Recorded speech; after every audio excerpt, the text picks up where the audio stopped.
Salutations friends, welcome back to my channel. Today I'm going to be reviewing Immortelle Tribal from Givenchy. This is the L'Atelier de Givenchy line, and this is one of the fragrances that I purchased blind from them after I fell in love with the line after experiencing one of their other fragrances. So if you'd like to know what I think of this fragrance, then keep watching.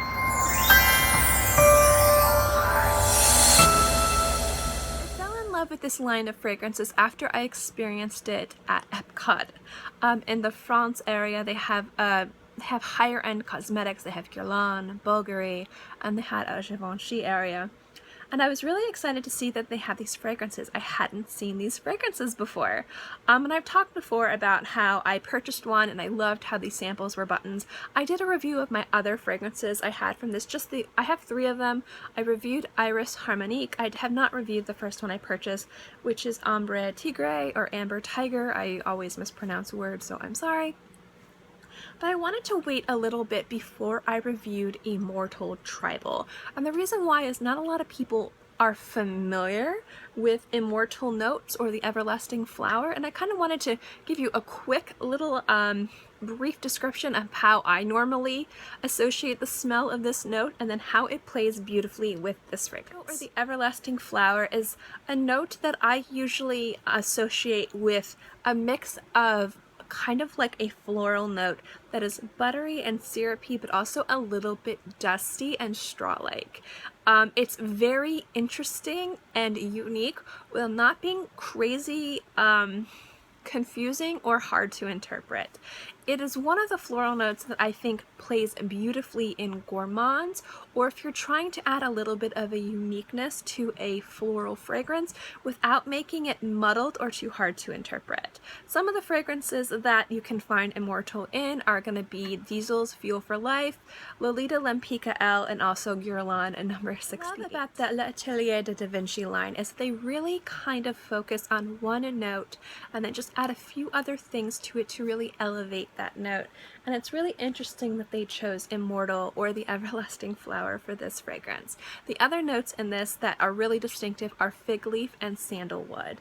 And what I love most about this fragrance is you really get the heart of the Immortelle fragrance while still being able to distinguish the fig leaf and the sandalwood. It's a really beautiful experience. This is kind of a buttery, syrupy fragrance while still being very light and easy to wear.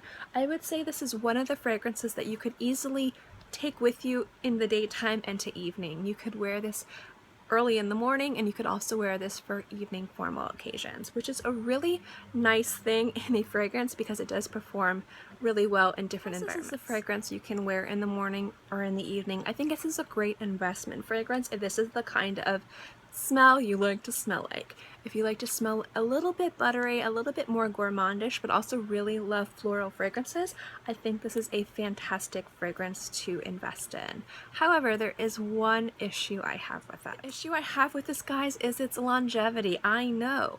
This gets about 2 to 3 hours, 3 to 4 hours if it's not crazy humid outside. Generally, I hope for 4 to 6 hours with my fragrances, but this just falls a little bit short. I can apply this if I'm going someplace and coming right back in an hour or 2, and it'll smell really nice, but it's not something I could apply and then wear all day and know that I'll at least smell a little bit like this towards the end of the day. It completely disappears after 3 hours, like gone. Like, it's not like I put anything on my skin whatsoever. So the longevity is something that I have an issue with. But also remember, again, and I keep reiterating this, I live in Fort Lauderdale, Florida. It's ridiculously humid and hot, and my environment does have something to say for the longevity of my skin. The sillage of this fragrance is a little bit interesting.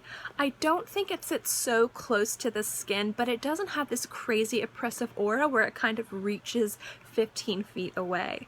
It's a little bit too heavy to wear something.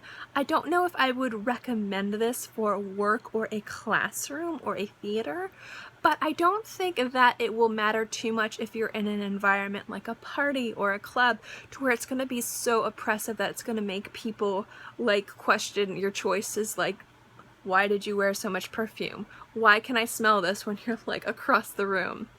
So it does have a nice aura about it and a nice kind of like environment around you when you wear it, but it doesn't sit so close to the skin, and it's a little bit of an interesting fragrance to where I wouldn't recommend it in a setting like work or a classroom or the theater. It's like I've talked about this 50 times and I'm just reiterating myself. I've literally filmed this video like 6 times. I keep blubbering through it. I don't know why, but I did want to bring this video to you guys today, so I'm doing it.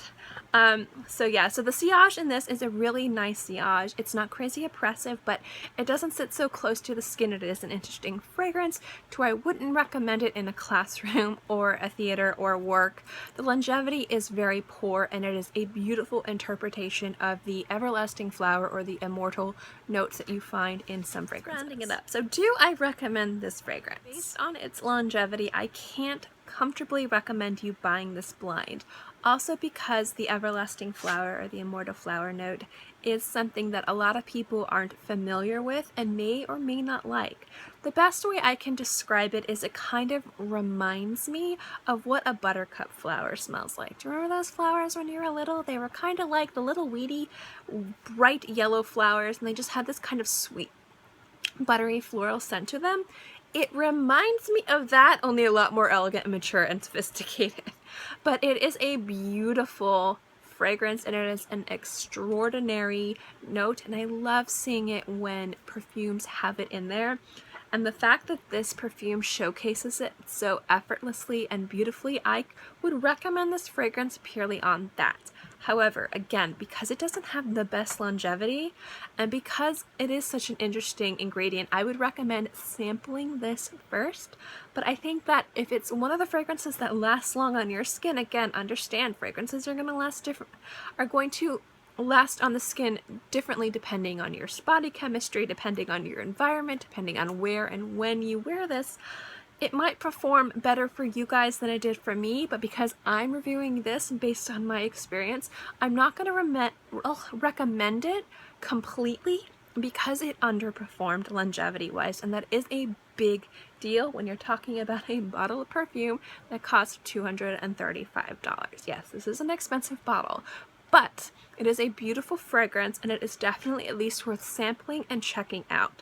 And if you guys like gourmand-esque fragrances that aren't true gourmands but kind of have the heart of a gourmand, something sweet, something buttery, something syrupy, and if you like really beautiful, unique floral fragrances, this would definitely be something worth checking out. Overall, I have no issues with buying it, no regrets. I think it's beautiful. However, I don't wear this as a grab-and-go fragrance because it doesn't perform the way that I would want my grab-and-go fragrances to perform. This is more of a special occasion fragrance if I'm going to dinner or a party and I want to smell a specific way and I know I'm going to be home within a few hours.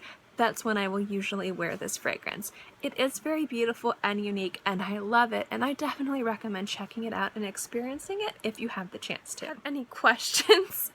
I know I kind of go a little bit off topic with this fragrance just because it is an interesting, unique fragrance to talk about, and because I've literally been filming this video for the past 2 hours and keep messing up.